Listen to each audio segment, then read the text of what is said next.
बच्चों आज हम सीखेंगे एमाइन चैप्टर की नेम रिएक्शंस को।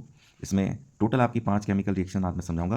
पहली है आपकी Hoffmann bromide degradation reaction, second carbylamine reaction और third Gabriel phthalimide synthesis, coupling reaction और पांचवी है डाइएजोटाइजेशन। ये रिएक्शन मैं आप लोगों को ट्रिक से समझाने वाला हूँ। पहली रिएक्शन है हॉफमैन ब्रोमाइड डिग्रेडेशन। तो आपको इसको रिलेट कैसे करना है, यहाँ पर एमाइड एमाइड से आपको एमाइड कनेक्ट करना है और ब्रोम से कनेक्ट करना है ब्रोमीन बेस, ब्रोम से ब्रोमीन बेस। अगर आप ये रिलेट कर लेते हैं तो आपको इस रिएक्शन के रिएजेंट मालूम हो जाएंगे कि ये रिएक्शन में एमाइड लिया जाता है। ये जो कंपाउंड है RC double bond O NH2, ये आपका एमाइड है। और इस एमाइड की रिएक्शन आपको किसके साथ करानी है? ब्रोमीन बेस के साथ। ब्रोमीन मतलब Br2, बेस मतलब NaOH। ठीक है, और यहाँ पर जो NaOH लेना है वो ब्रोमीन, क्योंकि ब्रोमीन Br2 होता है तो इसका डबल, 2 का डबल 4 NaOH आपको लेना है। तो इस रिएक्शन में जो प्रोडक्ट है वो आप कैसे बनाएंगे? देखिए, इस रिएक्शन में है डिग्रेडेशन। डिग्रेडेशन का मतलब होता है कम होना। ठीक है, कि जब ये रिएक्शन होती है तो एमाइड का कुछ हिस्सा यहाँ से निकल जाता है, डिग्रेड हो जाता है, कम हो जाता है। तो ये वाला जो मैंने रेड सर्किल किया है, ये वाला पार्ट इसमें ड्यूरिंग द केमिकल रिएक्शन निकल जाता है और ये R और NH2 आपस में जुड़कर मेन प्रोडक्ट बना देता है RNH2 1 डिग्री अमाइन। ठीक है, बाकी ये जो है ये साइड प्रोडक्ट हैं। अगर आप एग्जाम में इनको लिखना नहीं चाहते हैं तो छोड़ भी सकते हैं कि मेन प्रोडक्ट आप लिख के आ सकते हैं, लेकिन फिर भी मैं आपको साइड प्रोडक्ट बनाने का तरीका बता देता हूँ। तो ट्रिक आप समझ गए होंगे कि कनेक्ट करेंगे एमाइड ब्रोम से ब्रोमीन वाटर, तो इससे आपको रिएजेंट याद आएगा कि एमाइड की रिएक्शन Br2 और बेस के साथ करानी है। और डिग्रेडेशन से आपको याद आएगा कि एमाइड का यहाँ पर CO वाला पार्ट निकाल कर आपको प्रोडक्ट बनाना है RNH2, जो कि आपका 1 डिग्री अमाइन होगा। बाकी के जो साइड प्रोडक्ट है वो कैसे बनाएंगे? इसमें ये CO वाला जो पार्ट है वो सोडियम और 2 ऑक्सीजन के साथ कंबाइन कर कर सोडियम कार्बोनेट बनाता है। देखो, एक ऑक्सीजन यहाँ से और 2 ऑक्सीजन यहाँ से जो लिए जाएंगे, 3 ऑक्सीजन हो जाएंगे और 2 सोडियम लेंगे और एक यहाँ पर कंपाउंड बन जाएगा Na2CO3। तो ये कार्बोनेट की फॉर्म में आपका कन्वर्ट होता है और जो 2 सोडियम यहाँ पर बचेंगे वो ब्रोमीन के साथ कंबाइन कर सोडियम ब्रोमाइड बना देंगे NaBr, और बचा हुआ जो ऑक्सीजन और हाइड्रोजन है उससे आपका 2 वाटर मॉलिक्यूल निकल जाएंगे। ऐसे आपकी ये रिएक्शन याद कर सकते हैं। इसके बाद नेक्स्ट रिएक्शन है कार्बाइल एमाइन रिएक्शन। बहुत इंपॉर्टेंट केमिकल रिएक्शन है, इसको हम आइसोसाइनाइड टेस्ट भी बोलते हैं। अब इसको मैं कनेक्ट कैसे करूंगा? देखिए, कार्बाइल एमाइन में कार वर्ड आ रहा है, कार, और एक वर्ड आ रहा है एमाइन। ठीक है, कार और एमाइन, इसी से मैंने ट्रिक बनाई है कि कार में एमाइन को क्लोरोफॉर्म सुंघाया, कार में एमाइन को क्लोरोफॉर्म सुंघाया। तो कार से आपको याद आएगा कार्बाइल एमाइन रिएक्शन की बात हो रही है। एमाइन मतलब ये रिएक्शन जो होती है 1 डिग्री अमाइन में होती है और इसकी रिएक्शन किससे करानी? को से याद करेंगे आप, KOH, और क्लोरोफॉर्म से, क्लोरोफॉर्म हो जाएगा। ठीक है, तो इसमें 1 डिग्री अमाइन की रिएक्शन क्लोरोफॉर्म और KOH के साथ कराई जाती है। तो वही मैंने लिखा है, एमाइन को हम लिखेंगे RNH2। ठीक है, क्लोरोफॉर्म लिख दिया और KOH, KOH ये जो क्लोरीन है, क्लोरोफॉर्म में CH Cl3 क्लोरीन है, इतने ही आपको KOH लेने हैं। अब प्रोडक्ट क्या बनाना है, कैसे बनेगा? तो ये जो 3 पोटेशियम है वो 3 क्लोरीन के साथ कंबाइन करके आपके 3KCl बनाएंगे और ये जो हाइड्रोजन ऑक्सीजन वाला पार्ट है ये वाटर निकालेगा। वो कैसे निकालेगा? 3 वाटर निकलेंगे, तो 3 तो ऑक्सीजन यहाँ से, ठीक है, 3 ऑक्सीजन यहाँ से। ठीक है, हाइड्रोजन लेने के लिए 3 वाटर अगर निकालने हैं तो हाइड्रोजन 6 निकालने पड़ेंगे, तो 3 हाइड्रोजन यहाँ से लेंगे, एक यहाँ से लेंगे, 4 हो गए, और 2 हाइड्रोजन यहाँ से 6, तो 2 और एक 3 और 3 हाइड्रोजन यहाँ से, तो 6 हाइड्रोजन ही हो गए और 3 ऑक्सीजन यहाँ से। ठीक है, ये निकल जाएगा। तो यहाँ पर देखो क्या क्या चीज़ें निकल चुकी हैं। हमने क्या करा था, 3 पोटेशियम को 3 क्लोरीन के साथ कंबाइन करा था, 3KCl बना दिया। फिर 3 वाटर बनाने के लिए यहाँ से 3 ऑक्सीजन लिए, ठीक है, और 6 हाइड्रोजन लेने पड़ेंगे। 3 हाइड्रोजन तो यहाँ से लेंगे, एक हाइड्रोजन यहाँ से और 2 हाइड्रोजन यहाँ से, तो टोटल 6 हाइड्रोजन और 3 ऑक्सीजन मिला के वाटर। अब जो बचा है उसको कंबाइन करेंगे, तो बचा क्या है? R बचा, N बचा और कार्बन बचा। ये तो बचे, R बचा, N बचा और कार्बन बचा, तो इनको कंबाइन कर दो, RNC, RNC। और इस कंपाउंड को हम बोलते हैं कार्बाइल एमाइन। जो रिएक्शन का नाम भी है कार्बाइल एमाइन, और इसी का दूसरा नाम होता है आइसोसाइनाइड। इसी के नाम पर ये पड़ता है आइसोसाइनाइड टेस्ट। तो ये 1 डिग्री अमाइन की टेस्टिंग में यूज़ करा जाता है, ध्यान रखिएगा, बढ़िया रिएक्शन है। अब इसके बाद नेक्स्ट आपका आता है गैब्रियल थैलिमाइड सिंथेसिस। ये भी एक इंपॉर्टेंट केमिकल रिएक्शन है। अब ट्रिक समझ लीजिए क्या है, गब्बर की थैली में RDX नहीं। देखिए, गैब्रियल थैलामाइड सिंथेसिस में आपको गब्बर से रिलेट करना है। गब्बर एक विलन है, तो वो एक खतरनाक चीज़ रखेगा RDX, तो हम उसी से रिलेट कर रहे हैं कि गब्बर की थैली में RDX नहीं।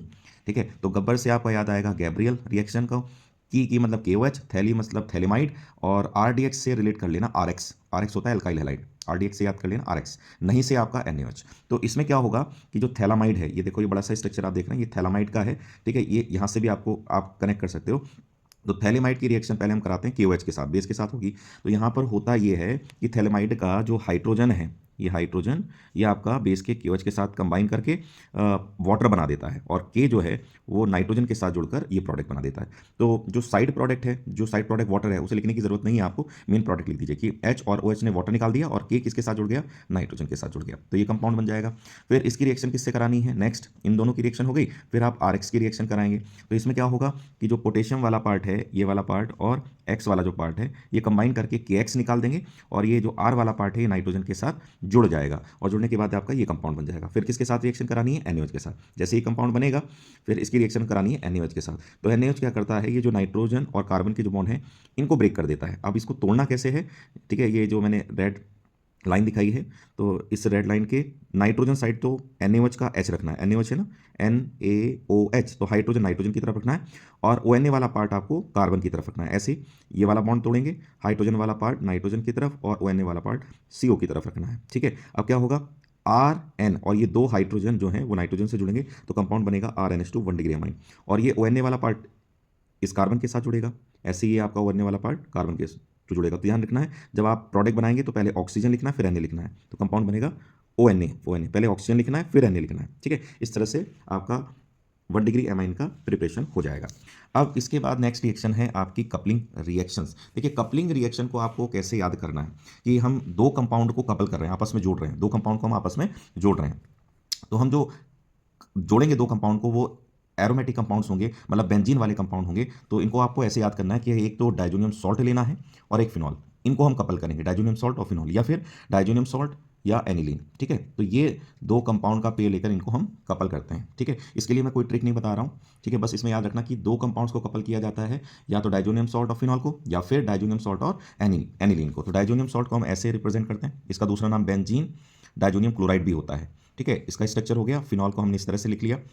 यहाँ पर फिनॉल का जो पैरा पोजीशन का हाइड्रोजन है ये मैंने दिखाया है क्योंकि ये रिएक्शन में इन्वॉल्व होता है। तो यहाँ से H और यहाँ से Cl, ठीक है, ये आप निकाल देंगे, H और Cl को निकाल देंगे, और निकालने के बाद ये जो N2 है ये हाइड्रोजन की जगह पर बेंजीन से जोड़ देंगे। तो कंपाउंड क्या बनेगा, बेंजीन, और N2 को लिखेंगे आप ऐसे, बेंजीन लिख दिया, N2 को लिखोगे N डबल बॉन्ड N, और फिर नाइट्रोजन से ये वाली पैरा पोजीशन जो है ये वाला कार्बन नाइट्रोजन से जोड़ देंगे। देखो ये वाला कार्बन नाइट्रोजन से जोड़ देंगे और ये कंपाउंड बन जाएगा। अब ये रिएक्शन जो होती है बेसिक मीडियम में होती है, तो कैसे याद होगा, देखो फिनॉल में OH आता है तो कनेक्ट कर लेना, OH नेगेटिव है ना, कि बेसिक मीडियम में ये रिएक्शन होती है। और इसमें रिएक्शन के बाद एक डाई बनती है, उसका कलर ही आपको याद रखना है, ऑरेंज डाई। ये कैसे कनेक्ट करोगे, देखो फिनॉल में O आ रहा है तो ऑरेंज डाई बनती है, O आ रहा है फिनॉल में तो ऑरेंज डाई का फॉर्मेशन होता है। अब इस कंपाउंड का नाम क्या है, देखो भाई, अगर मैं इसको छुपा लेता हूँ, मान लीजिए यहाँ पर OH को छुपा लूँ, तो ये जो कंपाउंड है इसको बोलते हैं एजोबेंजीन। क्या बोलते हैं, एजोबेंजीन। ये N डबल बॉन्ड O, ये तो हो गया एजो, और ये हो जाएगा बेंजीन, ठीक है। तो इतने पार्ट का नाम, अगर मैं इसको छुपाता हूँ, इस पार्ट का नाम है एजोबेंजीन, ठीक है। तो अब इस पूरे का लिखूंगा तो क्या, पहले OH का नाम लिखना पड़ेगा, तो ये पैरा पोजीशन पे लगा है तो पैरा हाइड्रोक्सी एजोबेंजीन बोलेंगे इसको, पैरा हाइड्रोक्सी, और इस पूरे का नाम एजोबेंजीन, ठीक है।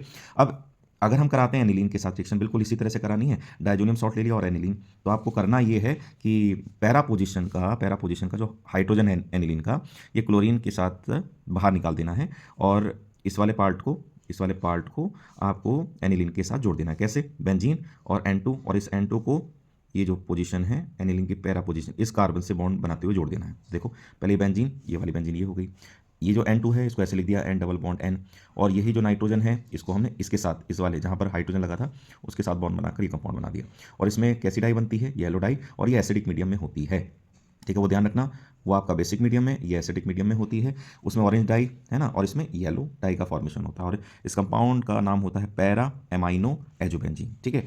अब लास्ट रिएक्शन है आपकी डाई एजोटाइजेशन। देखिए डाई एजोटाइजेशन डाइजोनियम सॉल्ट बनाने की रिएक्शन है, ठीक है। और बच्चों डायरेक्टली तो वैसे बहुत कम आती है एग्जाम में, लेकिन ये बहुत इंपॉर्टेंट केमिकल रिएक्शन है क्योंकि मोस्ट ऑफ द कन्वर्जन इस रिएक्शन से हो जाते हैं। क्योंकि अगर बेंजीन पर NH2 हटाकर इसकी जगह और कोई ग्रुप लगाना हो तो हम इस रिएक्शन के थ्रू लगा सकते हैं। तो डाइएजोटाइजेशन रिएक्शन जो होती है वो डाइजोनियम सॉल्ट बनाने की रिएक्शन होती है। तो इसको हम याद कैसे रखेंगे, ठीक है ना। डाइएजोटाइजेशन को आप याद रखना कि भैया अन्ना की बात करते हैं इसमें, अन्ना, ठीक है ना, कि अन्ना से बनने वाला सॉल्ट डाइजोनियम सॉल्ट, ठीक है। मैं आपको ये कहूँगा कि भाई आप ट्रिक को कम से कम याद करें इन रिएक्शन में, जहाँ तक पॉसिबल हो। अगर आपको कोई रिएक्शन डायरेक्ट याद हो रही है तो डायरेक्ट याद करें, है ना। अन्ना से बनने वाला सॉल्ट डाइजोनियम सॉल्ट। अब अन्ना से क्या रिलेट करोगे, अन्ना AN से हो जाएगा एनिलीन, ना से Na NO2 प्लस, और से HCl, ना से NaNO2, ना से NaNO2 और से HCl। तो एनिलीन की रिएक्शन जब NaNO2 और HCl के साथ कराते हैं तो क्या बनता है, डायजोनियम सॉल्ट बनता है। तो एनिलीन ले लिया आपने, NaNO2 ले लिया और HCl, तो रिएक्शन कराएंगे तो ये वाला NH2 ग्रुप की जगह आपका आ जाता है N2 पॉजिटिव और Cl नेगेटिव, इसी को हम डायजोनियम सॉल्ट कहते हैं। तो आप इसे डायरेक्ट याद रखिएगा, बहुत इंपॉर्टेंट केमिकल रिएक्शन है ये। एनिलीन की रिएक्शन जब NaNO2 प्लस HCl के साथ कराते हैं तो आपका डायजोनियम सॉल्ट का फॉर्मेशन होता है, ठीक।